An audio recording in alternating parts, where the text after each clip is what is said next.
J'aimerais faire Ouais. aussi un tour de table et entendre le son de cloche de l'ambassadeur Kochofa. Excellence, Monsieur Kochofa, que pensez-vous aujourd'hui de la réduction de la carte? Parce que, bien évidemment, on jette l'anathème sur le gouvernement. On sait que chaque gouvernement a sa politique étrangère. Mais est-ce qu'aujourd'hui, le fait d'avoir fermé des ambassades dans un certain nombre de pays, c'est bénéfique pour le Bénin, surtout avec des arguments qui sont avancés comme la réduction des coûts, des coûts des Béninois qu'on envoie à l'étranger. On veut donner une autre feuille de route, en tout cas à la diplomatie béninoise. Partagez-vous aujourd'hui le point de vue du gouvernement du président Patrice Talon sur justement cette question de la réduction de la carte diplomatique? Merci, cher modérateur Eric. Allez-y, on Permettez-moi vous d'entrer écoute. de jeu et de remercier les organisateurs.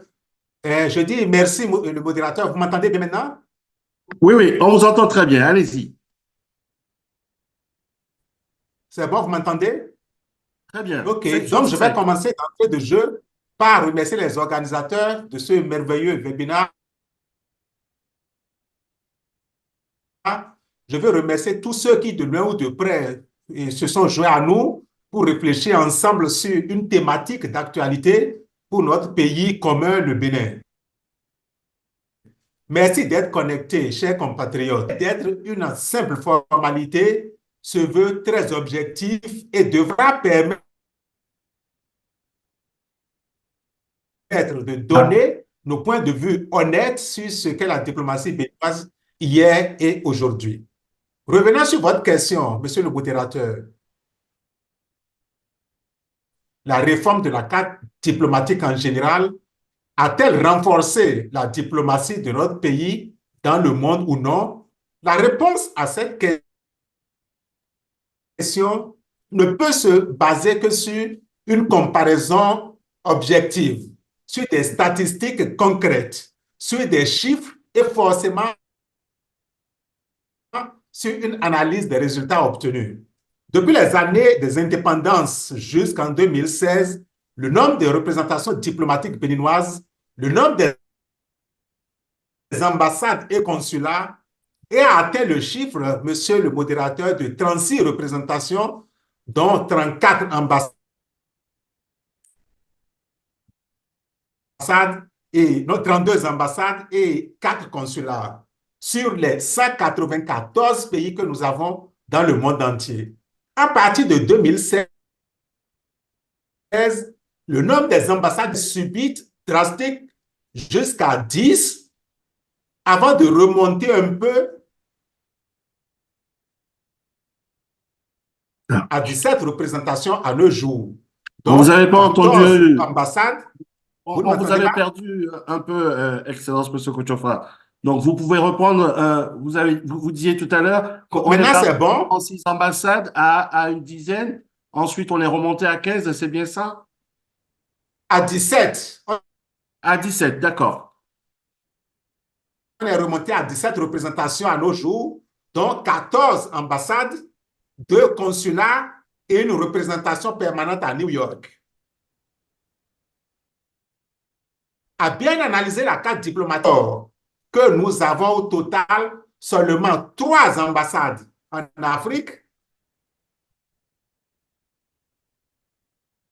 c'est en Éthiopie, au Maroc et au Nigeria, et on a aussi un consulat à Lagos.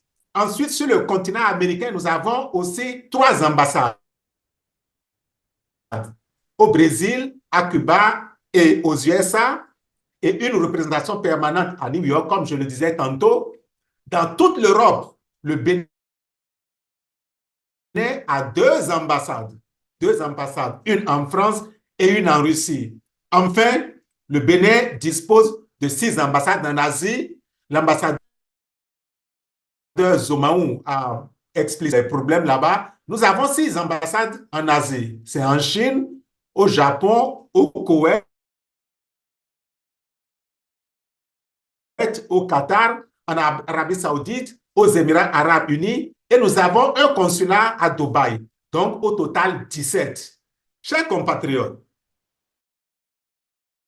si le rôle d'une mission diplomatique, c'est d'abord une représentation à l'international, une présence du pays, si le rôle d'une mission diplomatique, c'est la protection des citoyens d'autres, la mission d'une mission diplomatique, la mission d'une ambassade, c'est le renforcement des relations, alors il faudra se poser un certain nombre de questions. La reconfiguration de notre cadre diplomatique à monde garantit-elle la protection de nos compatriotes béninois de la diaspora? Nous ouvre-t-elle beaucoup plus d'opportunités dans le domaine économique, culturel et d'autres? Je dis bien sûr non, non, non, et je ne pense pas. Et seuls les artisans de cette réforme pourront justifier les vraies raisons de cette aventure que nous mettrons encore beaucoup et beaucoup d'années pour corriger et réparer. Compte tenu du temps, je vais m'arrêter sur ce problème. La réponse, c'est que la carte actuelle diplomatique n'est pas ce qu'il faut pour le Bénin. Merci, monsieur le modérateur. Merci, Excellence Kochofa, pour votre intervention.